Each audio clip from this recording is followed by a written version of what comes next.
एखाद्या साध्या शेतकरी कुटुंबात जन्मलेला तरुण जिद्द, मेहनत आणि सामाजिक जाणीवांच्या बळावर शासकीय सेवेत उंच शिखर गाठतो आणि आपल्या कार्यातून समाजाला दिशा देतो.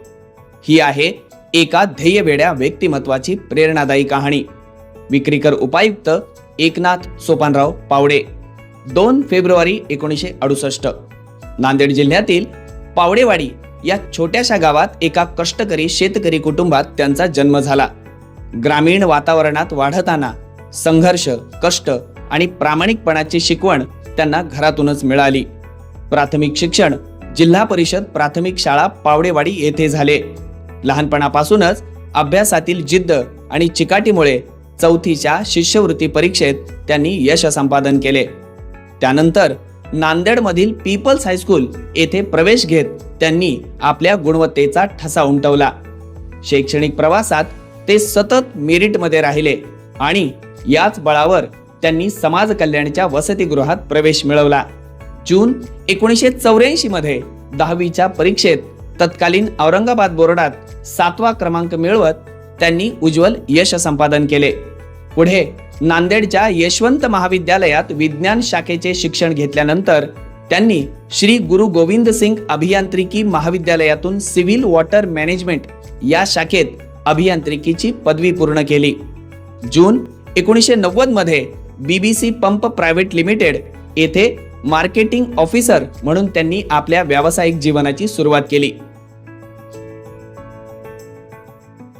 या काळात महाराष्ट्रासह आंध्र प्रदेश, कर्नाटक आणि ओडिशा या राज्यांमध्ये काम करत त्यांनी व्यापक अनुभव मिळवला. परंतु त्यांची महत्त्वाकांक्षा केवळ इथेच थांबणारी नव्हती. अखंड परिश्रम आणि ध्येयवेड्या प्रयत्नांच्या जोरावर त्यांनी महाराष्ट्र लोकसेवा आयोगाची परीक्षा उत्तीर्ण केली. 17 एप्रिल 1995 रोजी मुंबईतील माझगाव विक्रीकर कार्यालयात विक्रीकर निरीक्षक म्हणून त्यांच्या शासकीय सेवेला प्रारंभ झाला. त्यानंतर त्यांच्या प्रामाणिकपणा, कार्यक्षमता आणि नेतृत्व गुणांच्या जोरावर पदोन्नतीची शिडी ते सातत्याने चढत गेले. 2004 मध्ये बार्शी येथे विक्रीकर अधिकारी, 2010 मध्ये नांदेड येथे सहाय्यक राज्य कर आयुक्त आणि 2022 मध्ये अमरावती विभागातील यवतमाळ येथे राज्य कर उपायुक्त म्हणून त्यांनी जबाबदारी सांभाळली.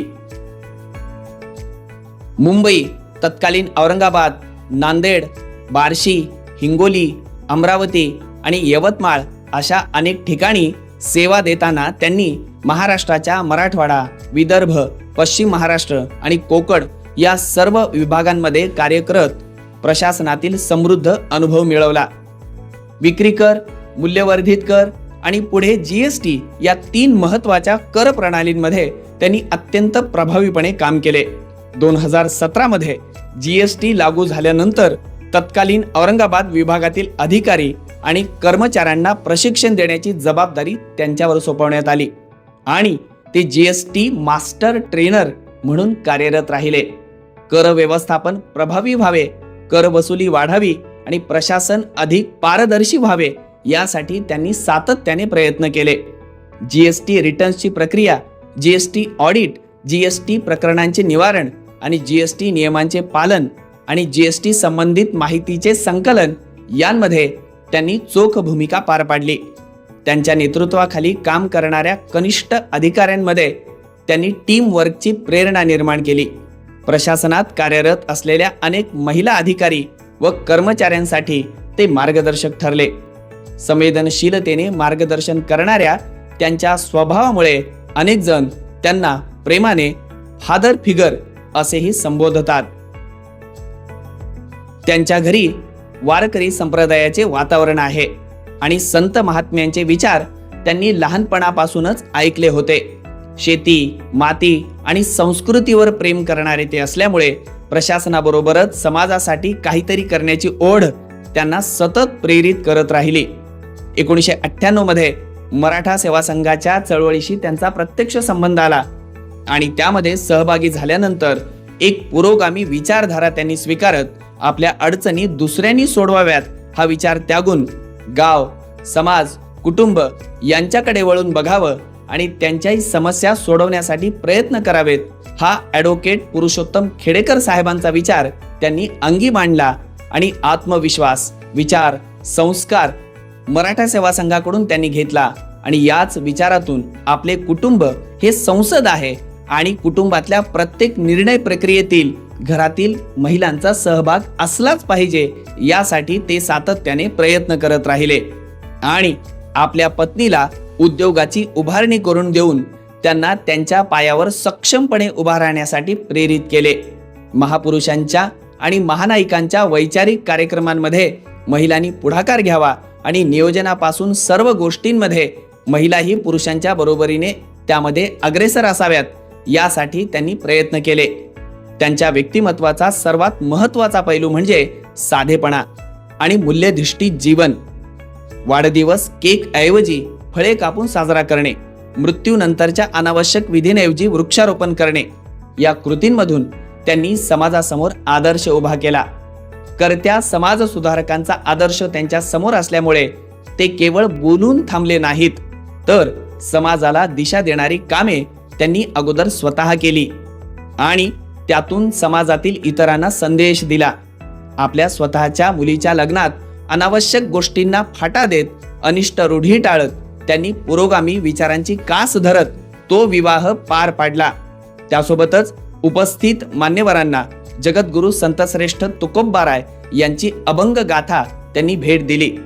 2014 मध्ये त्यांनी माझं गाव माझं स्वप्न या सामाजिक उपक्रमाला सुरुवात केली. या उपक्रमामागील भावना होती पे बॅक टू सोसायटी.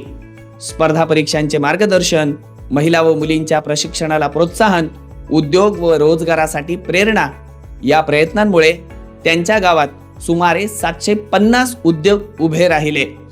शिक्षणाचा स्तर वाढला, गुन्हेगारी कमी झाली आणि तरुणांची ऊर्जा सकारात्मक दिशेने वळली.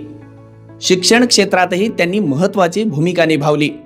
कॉपीमुक्त अभियानात सक्रिय सहभाग घेत विद्यार्थ्यांनी नकलेचा आधार न घेता प्रामाणिक अभ्यासाने परीक्षेला सामोरे जावे, यासाठी त्यांनी सातत्याने जनजागृती केली. कोरोना महामारीच्या कठीण काळातही त्यांनी प्रशासनाला सर्वतोपरी सहकार्य केले. लोकांचे प्राण वाचावेत आणि संकटाच्या त्या काळात समाजाला आधार मिळावा, यासाठी त्यांनी विविध स्तरांवर मदत केली. शेती आणि पर्यावरणाबाबतही त्यांची विशेष आस्था आहे.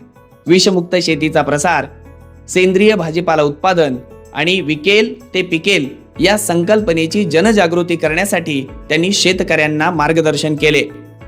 2018 मध्ये BVG ग्रुप आणि सह्याद्री ग्रुप यांच्या सहकार्याने त्यांनी गावोगावी मार्गदर्शन शिबिरे आयोजित केली आणि पर्यावरण पूरक शेतीची चळवळ उभी केली. 28 फेब्रुवारी 2026 रोजी ते नियत वयोमानानुसार शासकीय सेवेतून सेवानिवृत्त झाले.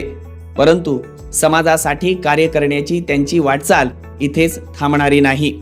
शेती, शेतकरी, शिक्षण आणि तरुणांच्या प्रगतीसाठी आपल्या अनुभवाचा उपयोग करत ते पुढेही समाजाला प्रेरणा देत राहतील.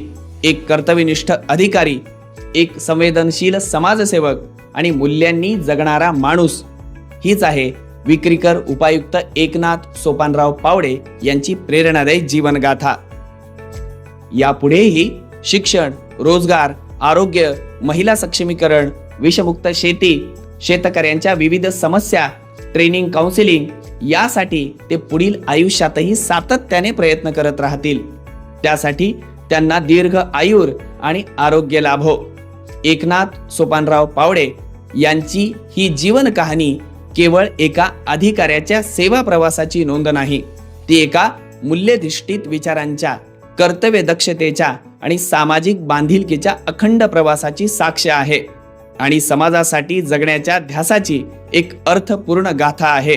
मातीशी नाळ जपणारा, प्रशासनाला संवेदनशीलतेची किनार देणारा आणि समाजाला आशेची दिशा दाखवणारा हा प्रवास अनेकांना प्रेरणा देणारा दीपस्तंभ ठरतो. जिद्द, प्रामाणिकपणा आणि समाजभान यांच्या आधारे उभा राहिलेला त्यांचा प्रवास अनेकांसाठी प्रेरणादायी ठरतो. कारण काही माणसं पदांमुळे मोठी होत नाहीत, तर ती आपल्या कृतींनी समाज मनाच्या प्रवाहात दीर्घकाळ जिवंत राहतात, अगदी दीपस्तंभासारखी.